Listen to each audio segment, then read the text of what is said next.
is just a dashboard.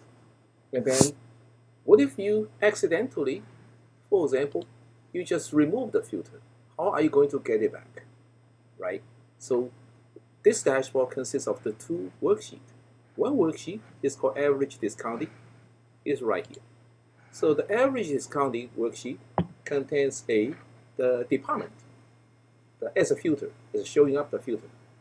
And the profit by department is the filter show, is a subregion, right? So now if you want to make a dashboard out of this worksheet, by default, these filter will show up. Okay, you have the department filter that belong to average discounting worksheet, and you have a subregion that belong to the profit by department. Very simple. So now, if you accidentally say you remove the subregion, the filter, out of this dashboard,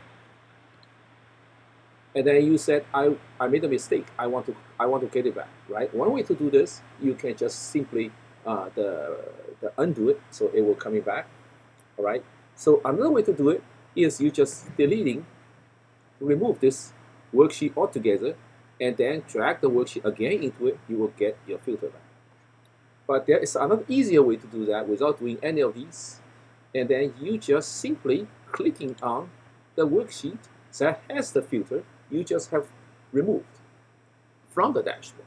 Okay, and then on here you have this down chevron. Clicking this down chevron and drag to the filter, and then inside this require you know what is the filter is on what dimensions, right? Subregion. You clicking this, it coming back.